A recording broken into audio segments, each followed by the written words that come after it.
ಈ ವಿಡಿಯೋದಲ್ಲಿ ಹಸಿ ತೆಂಗಿನಕಾಯಿ ಹಾಗೂ ಅವಲಕ್ಕಿಯಿಂದ ಬಾಯಲ್ಲಿಟ್ಟರೆ ಕರಗುವಂತಹ ಮೃದುವಾದ ರುಚಿಯಾದ ಸಿಹಿಯನ್ನು ಮಾಡಿ ತೋರಿಸ್ತಾ ಇದ್ದೀನಿ. ಇದಕ್ಕೆ ಎಣ್ಣೆ, ತುಪ್ಪ, ಸಕ್ಕರೆ ಹಾಗೆ ಹಾಲನ್ನು ಬಳಸ್ಕೊಳ್ಳದೆ ಅದ್ಭುತವಾದ ರೆಸಿಪಿಯನ್ನು ನಾನಿವತ್ತು ನಿಮ್ಮೊಂದಿಗೆ ಶೇರ್ ಮಾಡ್ತಾ ಇದ್ದೀನಿ. ಬನ್ನಿ ಹಾಗಾದರೆ ಇದನ್ನು ತಡ ಮಾಡದೆ ಹೇಗೆ ಮಾಡ್ಕೊಳ್ಳೋದು ಅಂತ ನೋಡೋಣ. ಹಲೋ ಫ್ರೆಂಡ್ಸ್, ನಮಸ್ತೆ. ಶ್ರೀ ಮ್ಯಾಜಿಕ್ ಕಿಚನ್ಗೆ ಸುಸ್ವಾಗತ. ಮೊದಲಿಗೆ ನಾನು ಒಂದು ಪಾತ್ರೆಗೆ 1 ಕಪ್ ಆಗೋಷ್ಟು ಬೆಲ್ಲವನ್ನು ಹಾಕ್ಕೊಂಡಿದ್ದೀನಿ. ಹಾಗೆ 1/4 ಕಪ್ ಆಗೋಷ್ಟು ನೀರನ್ನು ಇದಕ್ಕೆ ಸೇರಿಸ್ಕೊಳ್ತಾ ಇದ್ದೀನಿ. ಬೆಲ್ಲವನ್ನು ಪೌಡ್ರ್ ಮಾಡ್ಕೊಂಡು ಹಾಕ್ಕೊಳ್ಳಿ, ಯಾಕೆಂದರೆ ಬೆಲ್ಲ ಬೇಗ ಕರಗುತ್ತೆ. ಈ ರೀತಿ ಬೆಲ್ಲವನ್ನು ಕರಗಿಸ್ಕೊಂಡು ಬೆಲ್ಲದ ನೀರನ್ನು ರೆಡಿ ಮಾಡ್ಕೊಳ್ಬೋದು. ಇಲ್ಲ ಅಂದರೆ ಸ್ವಲ್ಪ ಹೊತ್ತು ಇದನ್ನು ಬಿಸಿ ಮಾಡ್ಕೊಂಡು ಕೂಡ ಬೆಲ್ಲದ ನೀರನ್ನು ರೆಡಿ ಮಾಡ್ಕೊಳ್ಬೋದು. ಈ ರೀತಿ ಬೆಲ್ಲವನ್ನು ಒಂದು ಸ್ವಲ್ಪ ನೀರಿಗೆ ಹಾಕಿಬಿಟ್ರೆ ಹಾಗೆ ಕರಗಿಬಿಡುತ್ತೆ. ಅದಕ್ಕೋಸ್ಕರ ನಾನು ನೀರನ್ನು ಹಾಕಿಬಿಟ್ಟು ಸೈಡಲ್ಲಿ ಇಟ್ಟಿರ್ತೀನಿ. ಈಗ ಇನ್ನೊಂದು ದಪ್ಪ ತಳದ ಪಾತ್ರೆಗೆ 1 ಕಪ್ ಆಗೋಷ್ಟು ಅವಲಕ್ಕಿಯನ್ನು ಹಾಕ್ಕೊಳ್ತಾ ಇದ್ದೀನಿ. ನಾನಿಲ್ಲಿ ದಪ್ಪ ಅವಲಕ್ಕಿಯನ್ನು ಉಪಯೋಗಿಸ್ಕೊಳ್ತಾ ಇದ್ದೀನಿ. ದಪ್ಪ ಅವಲಕ್ಕಿ ಇಲ್ಲ ಅಂದರೆ ಪೇಪರ್ ಅವಲಕ್ಕಿ ಇದ್ದರೂ ಅದನ್ನು ಕೂಡ ಉಪಯೋಗಿಸ್ಕೊಳ್ಬೋದು. ಯಾವುದೇ ರೀತಿಯ ಅವಲಕ್ಕಿಯನ್ನು ಇದಕ್ಕೆ ಉಪಯೋಗಿಸ್ಕೊಳ್ಬೋದು. ಇದನ್ನು ಸ್ವಲ್ಪ ಹೊತ್ತು ಡ್ರೈ ರೋಸ್ಟ್ ಮಾಡ್ಕೊಳ್ಬೇಕಾಗತ್ತೆ. ಒಂದು 2 ರಿಂದ 3 ನಿಮಿಷದ ತನಕ ಬಿಸಿ ಮಾಡಿಕೊಂಡ್ರೆ ಅವಲಕ್ಕಿ ಅನ್ನೋದು ಕ್ರಿಸ್ಪಿಯಾಗಿ ಗರ್ಗರಿ ಆಗುತ್ತೆ. ಅಲ್ಲಿ ತನಕ ಇದನ್ನು ಚೆನ್ನಾಗಿ ಹುರ್ಕೊಳ್ಳಿ. ಈಗ ಕಾಣಿಸ್ತಿರ್ಬೋದು, ಒಂದು 2 ರಿಂದ 3 ನಿಮಿಷದ ನಂತರ ಅವಲಕ್ಕಿ ಅನ್ನೋದು ಚೆನ್ನಾಗಿ ಬಿಸಿಯಾಗಿ ಕ್ರಿಸ್ಪಿಯಾಗಿದೆ. ಇದನ್ನು ಈಗ ಒಂದು ಪ್ಲೇಟ್ಗೆ ಹಾಕಿಬಿಟ್ಟು ತಣ್ಣಗಾಗಲಿಕ್ಕೆ ಇಡ್ತಾ ಇದ್ದೀನಿ. ಸ್ವಲ್ಪ ಬಿಸಿ ಇರೋದ್ರಿಂದ ತಣ್ಣಗಾಗಬೇಕಾಗತ್ತೆ. ನಾನಿಲ್ಲಿ ಒಂದು ಅರ್ಧ ತೆಂಗಿನಕಾಯಿ ತೊಗೊಂಡು ಅದನ್ನು ತುರಿದಿಟ್ಕೊಳ್ತಾ ಇದ್ದೀನಿ. ಹಸಿ ತೆಂಗಿನಕಾಯಿನ ತುರಿದಿಟ್ಟು ಸೈಡಲ್ಲಿ ಇಟ್ಟಿರ್ತೀನಿ. ಈಗ ಅವಲಕ್ಕಿ ಸ್ವಲ್ಪ ತಣ್ಣಗಾಗಿದೆ, 5 ನಿಮಿಷ ಆಗಿದೆ, ಚೆನ್ನಾಗಿ ತಣ್ಣಗಾಗಿದೆ. ಇದನ್ನೀಗ ಪೌಡ್ರ್ ಮಾಡ್ಕೊಳ್ಬೇಕಾಗತ್ತೆ. ಇದ್ರ ಜೊತೆಗೆ ನಾನು ಒಂದು 15 ಗೋಡಂಬಿಯನ್ನು ಸೇರಿಸ್ಕೊಳ್ತಾ ಇದ್ದೀನಿ. ಗೋಡಂಬಿ ಇದ್ದರೆ ಹಾಕ್ಕೊಳ್ಳಿ, ಇಲ್ಲಾಂದರೆ ಆಪ್ಷನಲ್, ಇದು ಕಂಪ್ಲೀಟ್ಲಿ ಆಪ್ಷನಲ್ಲು, ಬೇಕಾಗೇನಿಲ್ಲ. ಇದನ್ನು ಪೌಡ್ರ್ ಮಾಡ್ಕೊಳ್ಬೇಕು. ಆದಷ್ಟು ಫೈನಾಗಿ ಪೌಡ್ರನ್ನ ರೆಡಿ ಮಾಡ್ಕೊಳ್ಬೇಕು. ತರ್ತರಿ ಇರಬಾರ್ದು. ನೋಡಿ, ನುಣ್ಣಗೆ ನಯವಾಗಿರುವಂಥ ಪೌಡ್ರನ್ನ ರೆಡಿ ಮಾಡಿಕೊಂಡು ಒಂದು ಪಾತ್ರೆಗೆ ಹಾಕ್ಕೊಳ್ತಾ ಇದ್ದೀನಿ. ಹಾಗೆ ಅದೇ ಮಿಕ್ಸಿ ಜಾರ್ಗೆ ನಾನು ಹುರಿದಿಟ್ಕೊಂಡಿರುವಂಥ ಹಸಿ ತೆಂಗಿನಕಾಯಿನ ಸೇರಿಸ್ಕೊಂಡು ಇದಕ್ಕೆ ನೀರನ್ನು ಸೇರಿಸ್ಕೊಳ್ತಾ ಇದ್ದೀನಿ. ಸುಮಾರು 1.5 ಕಪ್ ಆಗೋಷ್ಟು ನೀರನ್ನು ಹಾಕ್ಕೊಳ್ತಾ ಇದ್ದೀನಿ. ಇದನ್ನು ನುಣ್ಣಗೆ ಗ್ರೈಂಡ್ ಮಾಡ್ಕೊಳ್ಬೇಕು. ಫ್ಲೇವರ್ಗೋಸ್ಕರ ನಾನು 2 ಏಲಕ್ಕಿಯನ್ನು ಕೂಡ ಸೇರಿಸ್ಕೊಳ್ತಾ ಇದ್ದೀನಿ. ಆದಷ್ಟು ನುಣ್ಣಗೆ ತೆಂಗಿನಕಾಯಿಯ ಪೇಸ್ಟನ್ನು ರೆಡಿ ಮಾಡ್ಕೊಳ್ಳಿ, ಯಾಕೆಂದರೆ ಇದರಿಂದ ತೆಂಗಿನಕಾಯಿ ಹಾಲನ್ನು ತೆಗಿಬೇಕಾಗತ್ತೆ.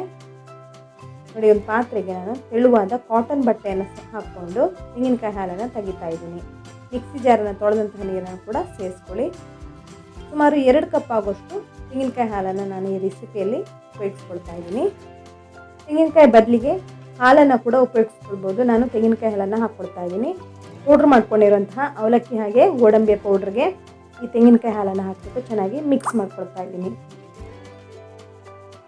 ಗಂಟುಗಳೇನೂ ಇರಬಾರ್ದು, ಹಾಗಾಗಿ ಚೆನ್ನಾಗಿ ಇದನ್ನು ಮಿಕ್ಸ್ ಮಾಡ್ಕೊಳ್ತಾ ಇದ್ದೀನಿ. ಸ್ವಲ್ಪ ಹೊತ್ತಿನ ನಂತರ ತೆಂಗಿನಕಾಯಿ ಹಾಲನ್ನೆಲ್ಲ ಹೀರ್ಕೊಂಡು ಇದು ಗಟ್ಟಿಯಾಗುತ್ತೆ. ಹಾಗಾಗಿ ಒಂದು 5 ರಿಂದ 10 ನಿಮಿಷ ಹಾಗೆ ಸೈಡಲ್ಲಿ ಇಟ್ಟಿರ್ತೀನಿ ಅದನ್ನು. ನೋಡಿ, ಇದೀಗ ಬೆಲ್ಲದ ನೀರು ಕೂಡ ಚೆನ್ನಾಗಿ ರೆಡಿಯಾಗಿದೆ. ಬೆಲ್ಲ ಎಲ್ಲ ಚೆನ್ನಾಗಿ ಕರಗಿದೆ. ಹಾಗೆ ಸೈಡಲ್ಲಿ ಇಟ್ಟಿರುವಂತಹ ಅವಲಕ್ಕಿ ಮಿಶ್ರಣ ಕೂಡ ತೆಂಗಿನಕಾಯಿ ಹಾಲನ್ನೆಲ್ಲ ಹೀರ್ಕೊಂಡು ರೆಡಿಯಾಗಿದೆ. ಇದನ್ನು ಕೂಡ ಸೈಡಲ್ಲಿ ಇಟ್ಟಿರ್ತೀನಿ. ಈಗ ಒಂದು ದಪ್ಪ ತಾಳದ ಪಾತ್ರೆಗೆ ರೆಡಿ ಮಾಡ್ಕೊಂಡಿರುವಂತಹ ಬೆಲ್ಲದ ನೀರನ್ನು ಹಾಕಿಬಿಟ್ಟು ಸೋಯಿಸ್ಕೊಳ್ತಾ ಇದ್ದೀನಿ. ಇದರಲ್ಲಿರುವಂತಹ ಕಸಕಡ್ಡೆ ಎಲ್ಲ ಫಿಲ್ಟರ್ ಮಾಡ್ಕೊಂಡಿದ್ದೀನಿ. ಬೆಲ್ಲದ ನೀರನ್ನು ನಾನು ಬಿಸಿ ಮಾಡ್ಕೊಳ್ತಾ ಇದ್ದೀನಿ. ಮೀಡಿಯಮ್ ಫ್ಲೇಮಲ್ಲಿ ಇಟ್ಕೊಂಡು ಗ್ಯಾಸನ್ನು ಚೆನ್ನಾಗಿ ಇದನ್ನು ಬಿಸಿ ಮಾಡ್ಕೊಳ್ಬೇಕು. ಹಾಗೆ ರೆಡಿ ಮಾಡ್ಕೊಂಡಿರುವಂತಹ ಅವಲಕ್ಕಿ ಹಾಗೆ ಗೋಡಂಬಿ ಮಿಶ್ರಣವನ್ನು ಸೇರಿಸ್ಕೊಳ್ತಾ ಇದ್ದೀನಿ. ಬೆಲ್ಲದ ನೀರು ಕುದಿಯೋದಕ್ಕೆ ಸ್ಟಾರ್ಟ್ ಆದ ನಂತರ ಇದನ್ನು ಸೇರಿಸ್ಕೊಳ್ಳಿ. ಗ್ಯಾಸ್ ಫ್ಲೇಮನ್ನು ಮೀಡಿಯಮ್ ಫ್ಲೇಮಲ್ಲಿ ಇಟ್ಕೊಂಡು ಈ ಮಿಶ್ರಣನ ಹಾಕ್ಕೊಂಡಿದ್ದೀನಿ. ಹಾಕಿಬಿಟ್ಟು ಈ ರೀತಿ ಚೆನ್ನಾಗಿ ಒಂದು ಸಲ ಮಿಕ್ಸ್ ಮಾಡ್ಕೊಳ್ಳಿ. ಚೆನ್ನಾಗಿ ಮಿಕ್ಸ್ ಆದ ನಂತರ ನಾನು ಇದನ್ನು ಮುಚ್ಚಿಡ್ತಾ ಇದ್ದೀನಿ. ಯಾಕೆಂದರೆ ಒಂದು 3-4 ನಿಮಿಷ ಇದು ಚೆನ್ನಾಗಿ ಬೇಯಬೇಕಾಗತ್ತೆ. ಹಾಗಾಗಿ ಮುಚ್ಚಿಟ್ಟಿದ್ರೆ ಬೇಗ ಬೇಯುತ್ತೆ. ಹಾಗಾಗಿ ಇದನ್ನು ಮುಚ್ಚಿಡ್ತಾ ಇದ್ದೀನಿ. ನೋಡಿ, ಇದೀಗ ಸ್ವಲ್ಪ ಹೊತ್ತಿನ ನಂತರ 3-4 ನಿಮಿಷದ ನಂತರ ಗಟ್ಟಿಯಾಗಿದೆ, ಗುಳ್ಳೆ ಬರೋದಕ್ಕೆ ಸ್ಟಾರ್ಟ್ ಆಗಿದೆ. ಓಪನ್ ಮಾಡಿಬಿಟ್ಟು ಈ ರೀತಿ ಚೆನ್ನಾಗಿ ಮಿಕ್ಸ್ ಮಾಡ್ಕೊಳ್ತಾ ಇದ್ದೀನಿ. ಇದೀಗ ಗಟ್ಟಿಯಾಗಬೇಕು.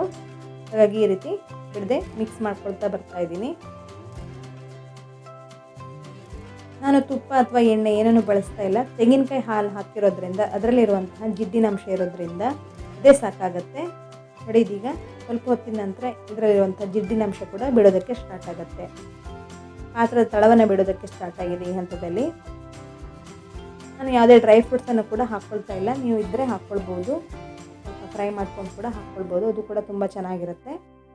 ಈ ರೀತಿ ಮಿಕ್ಸ್ ಮಾಡ್ಕೊಳ್ತಾ ಬನ್ನಿ ಬಿಡದೆ, ಇಲ್ಲಾಂದರೆ ಪಾತ್ರದ ತಳವನ್ನೇ ಇಟ್ಕೊಳ್ಳುತ್ತೆ. ಹಾಗಾಗಿ ಇದನ್ನು ಈ ರೀತಿ ಮಿಕ್ಸ್ ಮಾಡ್ಕೊಳ್ತಾ ಬರ್ತಾ ಇದ್ದೀನಿ. ಈ ಹಂತದಲ್ಲಿ ಕೂಡ ಗ್ಯಾಸ್ ಫ್ಲೇಮ್ನ ಆಫ್ ಮಾಡಿಬಿಟ್ಟು ಈ ಮಿಶ್ರಣವನ್ನು ಸರ್ವ್ ಮಾಡ್ಬೋದು. ಹಲ್ವಾ ರೀತಿ ಅನಿಸುತ್ತೆ. ಬರ್ಫಿ ರೀತಿ ಬೇಕಾದರೆ ಇದನ್ನು ಇನ್ನೂ ಸ್ವಲ್ಪ ಹೊತ್ತು ಬಿಸಿ ಮಾಡ್ಕೊಳ್ಬೇಕಾಗತ್ತೆ. ಒಂದು ಸ್ವೀಟ್ ಟ್ರೇಗೆ ನಾನು ತುಪ್ಪ ಸವರಿಟ್ಕೊಳ್ತಾ ಇದ್ದೀನಿ. ಬೇರೆ ಎಲ್ಲೂ ನಾನು ತುಪ್ಪ ಉಪಯೋಗಿಸ್ತಾ ಇಲ್ಲ. ಈ ಪಾತ್ರೆಗೆ ಮಾತ್ರ ತುಪ್ಪ ಹಾಕ್ಕೊಳ್ತಾ ಇದ್ದೀನಿ. ಯಾಕೆಂದರೆ ಮಿಶ್ರಣ ಹಾಕಿದರೆ ತೆಗಿಯೋಕ್ಕೆ ಈಸಿ ಆಗುತ್ತೆ, ಅಂಟ್ಕೊಳ್ಳೋದಿಲ್ಲ, ಅದಕ್ಕೋಸ್ಕರ. ನೋಡಿ, ಇದೀಗ ಮಿಶ್ರಣ ಅನ್ನೋದು ಕೂಡ ರೆಡಿಯಾಗಿದೆ. ಇದರಲ್ಲಿರುವಂಥ ಜಿಡ್ಡಿನ ಅಂಶ ಎಲ್ಲ ಬಿಡೋದಕ್ಕೆ ಸ್ಟಾರ್ಟ್ ಆಗಿದೆ. ಹಾಗೆ ಪಾತ್ರದ ತಳವನ್ನು ಬಿಟ್ಟು ಒಂದು ಮುದ್ದೆ ರೀತಿ ಆಗ್ತಾ ಇದೆ. ಈ ರೀತಿ ಆದರೆ ಸಾಕಾಗುತ್ತೆ. ನಾನೀಗ ಬರ್ಫಿ ಮಾಡ್ತಾ ಇರೋದ್ರಿಂದ ಇನ್ನೂ ಸ್ವಲ್ಪ ಹೊತ್ತು ಇದನ್ನು ಬಿಸಿ ಮಾಡ್ಕೊಳ್ತಾ ಇದ್ದೀನಿ. ಒಂದು 20-25 ನಿಮಿಷದ ತನಕ ಇದನ್ನು ಬಿಸಿ ಮಾಡಿಕೊಂಡ್ರೆ ಕರೆಕ್ಟಾಗಿ ಬರ್ಫಿ ಕನ್ಸಿಸ್ಟೆನ್ಸಿಗೆ ಇದು ರೆಡಿ ಆಗುತ್ತೆ. ನೋಡಿ, ಇದೀಗ ರೆಡಿಯಾಗಿದೆ. ನಾನು ಗ್ಯಾಸ್ ಫ್ಲೇಮನ್ನು ಆಫ್ ಮಾಡ್ಕೊಳ್ತಾ ಇದ್ದೀನಿ. ಬಿಸಿ ಬಿಸಿ ಇರುವಾಗಲೇ ಮೊದಲಿಗೆ ರೆಡಿ ಮಾಡ್ಕೊಂಡು ಇಟ್ಕೊಂಡಿರುವಂತಹ ಸ್ವೀಟ್ ಟ್ರೇಗೆ ಇದನ್ನು ಹಾಕ್ಕೊಳ್ತಾ ಇದ್ದೀನಿ. ಬಿಸಿ ಇರುವಾಗಲೇ ಇದನ್ನು ಸೆಟ್ ಮಾಡ್ಕೊಳ್ಬೇಕಾಗತ್ತೆ. ತಣ್ಣಗಾದ ನಂತರ ಸ್ವಲ್ಪ ಗಟ್ಟಿಯಾಗುತ್ತೆ. ಹಾಗಾಗಿ ಬಿಸಿ ಬಿಸಿ ಇರುವಾಗಲೇ ನಾನು ಸ್ವೀಟ್ ಟ್ರೇಗೆ ಇದನ್ನು ಹಾಕಿಬಿಟ್ಟು ಇದನ್ನು ಸೆಟ್ ಮಾಡ್ಕೊಳ್ತಾ ಇದ್ದೀನಿ. ಲೆವೆಲ್ ಮಾಡ್ಕೊಳ್ಬೇಕಾಗತ್ತೆ. ನೋಡಿ, ಈ ರೀತಿ ಯಾವುದಾದ್ರೂ ಸ್ಪೂನಿನ ಸಹಾಯದಿಂದ ಇದನ್ನು ನೀವು ಸೆಟ್ ಮಾಡ್ಕೊಳ್ಬೋದು. ಮೇಲ್ಗಡೆ ಹಾಗೆ ಲೆವೆಲ್ ಮಾಡ್ಕೊಳ್ಬೋದು. ಈ ರೀತಿ ನಾನು ಇದನ್ನು ಸ್ಪೂನಿನ ಸಹಾಯದಿಂದ ಸೆಟ್ ಮಾಡ್ಕೊಳ್ತಾ ಇದ್ದೀನಿ. 1 ಗಂಟೆ ಅಥವಾ 2 ಗಂಟೆ ಹೊತ್ತು ಇದನ್ನು ತಣ್ಣಗಾಗಿ ಇಟ್ಬಿಟ್ಟು ನಂತರ ಇದನ್ನು ಸರ್ವ್ ಮಾಡ್ಬೋದು. ಅಥವಾ ಬೇಗ ತಣ್ಣಗಾಗಬೇಕು ಅಥವಾ ಬೇಗ ತಿನ್ನಬೇಕಂತಿದ್ರೆ ಫ್ರಿಜ್ಜಲ್ಲಿ ಇಟ್ಬಿಟ್ಟು ಕೂಡ ಇದನ್ನು ಸರ್ವ್ ಮಾಡ್ಬೋದು. ನಾನೊಂದು ಅರ್ಧ ಗಂಟೆ ಹೊತ್ತು ಇದನ್ನು ಫ್ರಿಜ್ಜಲ್ಲಿ ಇಡ್ತಾ ಇದ್ದೀನಿ. ಇಲ್ಲ ಅಂದರೆ ಹೊರಗಡೆ ಇಟ್ಟು ಕೂಡ ಇದನ್ನು ತಣ್ಣಗಾಗೋದಕ್ಕೆ ಇಡ್ಬೋದು.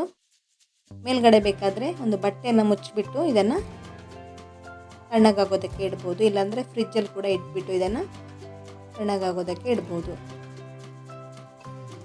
ಅರ್ಧ ಗಂಟೆ ನಂತರ ನೋಡಿ, ಈ ಸ್ವೀಟ್ ಯಾವ ರೀತಿ ಬಂದಿದೆ ಅಂತ ಕಾಣಿಸ್ತಿರ್ಬೋದು. ಚೆನ್ನಾಗಿ ಸೆಟ್ ಆಗಿದೆ. ಒಂದು ಪ್ಲೇಟ್ ಮೇಲ್ಗಡೆ ಇದನ್ನು ಇಟ್ಬಿಟ್ಟು ಈ ರೀತಿ ಉಲ್ಟಾ ತೆಗಿತಾ ಇದ್ದೀನಿ. ನಂತರ ಇದನ್ನು ಯಾವ ಶೇಪಲ್ಲಿ ಬೇಕಾದರೂ ಕಟ್ ಮಾಡ್ಕೊಳ್ಬೋದು. ನಾನಿಲ್ಲಿ ಸ್ಕ್ವೇರ್ ಶೇಪಲ್ಲಿ ಇದನ್ನು ಕಟ್ ಮಾಡ್ಕೊಳ್ತಾ ಇದ್ದೀನಿ. ಡೈಮಂಡ್ ಶೇಪಲ್ಲಿ ಅಥವಾ ಟ್ರಯಾಂಗಲ್ ಶೇಪಲ್ಲಿ ಕೂಡ ಇದನ್ನು ಕಟ್ ಮಾಡ್ಕೊಳ್ಬೋದು.